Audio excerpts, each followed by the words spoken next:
Hello guys, welcome back to my channel. আমি সীমা। তোমরা আশা করি সবাই অনেক ভালো আছো, আমি অনেক ভালো আছি। তো আজকে আমাদের এখানে শীতলা কালী পুজোর মন্দিরে ঠাকুর বিসর্জন দেওয়া হবে।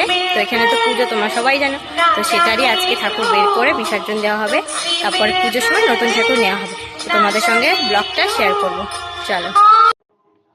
তো এখানে তো চলে এসেছি মন্দিরে। তো কালী ঠাকুর বের করে ফেলেছে, আমি এসে দেখছি। এর আগে যখন এসেছিলাম তো এখানে বের করেছিল না, ঠাকুর যেখানে থাকতো সেখানেই ছিল। আর ওই পাশেও শীতলা মাকে বের করে ফেলেছে, এখনো পুরোপুরি বের করেনি, গাড়ি আসেনি, গাড়ি আসলে গাড়িতে তোলা হবে। আর এদিকে আমাদের ননদিনীর বাড়িতে ছোট একটা ঠাকুর পুজো করতো, ওই যে দেখতেই পাচ্ছ তোমরা, কালী ঠাকুর। খুব সুন্দর ঠাকুরটা।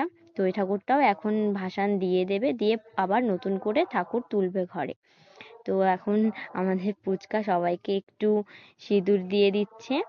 তো আমরা বেরিয়ে পড়েছি সবাই মিলে, খুব চাপাচাপি করে। আমি ঠিক করে ভিডিওটা করতেই পারছি না, শুধু ভয় পাচ্ছি ফোনটা এত ঝাঁকি দিচ্ছে সবাই পড়ে না যায়। তো খুব কষ্টে একটু ভিডিও করতে পেরেছি। আর আমি এমন পজিশনে দাঁড়িয়ে রয়েছি সেটা আমিই জানি, এমনকি আমি না, সবাই।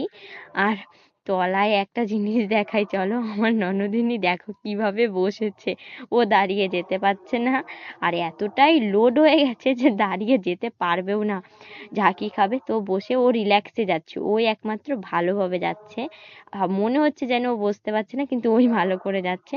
তো এখানে আমরা রাস্তার মধ্যে এসে একটু ব্রেক নিচ্ছি, আরও হয়তো কেউ যাবে, সেজন্য দাঁড়াতে হচ্ছে। তো যাই হোক, যেমন করেই হোক আমরা চলে এসেছি মুকুন্দনগর ঘাটে। আর ওই মন্দিরটা যেটা দেখলে সেটা হচ্ছে নতুন হয়েছে। ওটা হচ্ছে কি মন্দির, ওই লোকনাথ ঠাকুর, মানে লোকনাথ মন্দির হয়েছে নতুন, আগে ছিল না, নতুন হয়েছে। তো আর এটা মুকুন্দনগর, এটা অনেক পুরনো মন্দির। আর ওই এই পাশে যেটা দেখছো এটা নতুন। আর শিব ঠাকুর যেটা দেখছো না, এখানে প্রচুর সুন্দর ঝর্ণা হয়, কালারিং কালারিং, মানে না দেখলে বলার মতন আর কি, দেখতে হবে। আর দেখতে হলেই মুকুন্দনগর ঘাটে আসতে হবে। তো কারা কারা এসেছো আমাকে কমেন্ট বক্সে জানিও, অবশ্যই জানাবে কিন্তু। আর যারা যারা আসোনি তারা শীঘ্রই এসো, খুব সুন্দর জায়গা। আর আমি এতক্ষণে পৌঁছালাম। তো ভেতরে আমরা পরে যাব, আগে ভাসানের ঠাকুর কোথায় ভাসান দেবে সেটা আমি এখনো জানি না, এই ঘাটে না ওই ঘাটে। তো আগে দেখি কোথায় দেয়। তো ভেতরটা খুব সুন্দর। আর এদিকে এসে ঘাটের এখানে দেখছি আরও একটা দল এসেছে, মানে ঠাকুর ভাসান দেবে। তো তারা ব্যান্ড বাটি নিয়ে এসেছে, সরি সরি, ব্যান্ড বাটি বলে ফেলেছি ব্যান্ড পার্টি, যাই হোক একটা হবে, অত তো জেনে লাভ নেই। তো ওরা বাজাচ্ছে, তো আমরা ভাবছি একটু নাচবো। তো একটু পরে নাচ শুরু করব ভাবছি। তো আগে পজিশনটা বুঝে নিই, সবে আসলাম তো ঠিক করে বুঝে নিই। আর এদিকে আমার ননদিনী, শাশুড়ি মা, সবাই, মানে আমরা সবাই আর কি, যতজন এসেছি, দেখেছো কতজন এসেছি, দুটো ছোট ছোট গাড়িতে। তো এদিকে দেখো, বলতে বলতে নাচ শুরুও করে দিয়েছি। তো আমিও একটু নেচেছি হালকা, অতটা নাচিনি, নাচলে ভিডিওটা কে করবে, তো আমার আর নাচা হয়নি। এদিকে আমার ননদিনীও দেখলে তো, আমার না কথাটা একটু তুতলে যাচ্ছে, ভীষণ নার্ভাস হয়ে গেছি, এত আনন্দ পেয়েছি যে নার্ভাস হয়ে গেছি। তোমরা কেউ মাইন্ড করো না আমার কথাগুলো, তোমরা একটু নিজের মতন করে বুঝে নাও, হেল্প করো আমাকে। তো যাই হোক, আমি খুব আনন্দে আছি। এখন আমাদের এখানকার পুজো শুরু হবে সামনেই। তো ভিডিওটা তো বুঝতেই পারছো, তখনকার ভয়েস না, আমি পরে ভয়েস দিচ্ছি। তো এখন আমি খুব এক্সাইটেড আর তাড়াহুড়োর মধ্যে আছি যে আমি কখন ভিডিওটাতে ভয়েস দিয়ে মন্দিরে যাব, বুঝতেই পারছো। আর তাই জন্যই একটু তুতলে যাচ্ছে আমি, মানে ভীষণ নার্ভাস। আর এদিকে আমার, মানে আমাদের পুচকা ঠাকুর ভাসান দিচ্ছে, ওদের ঘরে যে ঠাকুরটা। তো ভাসান দিয়ে দেবে, দেখো একটু আগেও কত সুন্দর লাগছিল, এখন ভাসান দিয়ে দেবে, তার অস্তিত্ব আর পাওয়াই যাবে না। খুব দুঃখজনক লাগে এই জিনিসগুলো, আমার তো খুব ভাল লাগে, চোখ দিয়ে জল বেরিয়ে যায়। আর বিশেষ করে দুর্গাপুজো, থাক সে কথা এখন থাক, এখন যেটা এসেছি সেটা নিয়েই বলি। তো ভাসান দেওয়া হয়ে গেল, ওই ঠাকুরটা চাইলেও আমি আর দেখতে পাবো না, কি আমরা আর কেউ দেখতে পারবো না, আবার নতুন করে যে ঠাকুরটা হবে সেটাই, স্মৃতিগুলো থেকে যাবে। তো যাই হোক, দেওয়া হয়ে গেল। তো পরে কালী ঠাকুরটা ভাসান দেবে।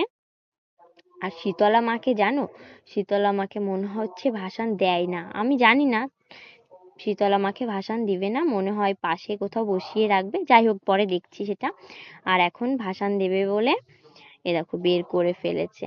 আর সবাই একটু পোস্ট টোজ দিল, মানে ঠাকুরের সঙ্গে।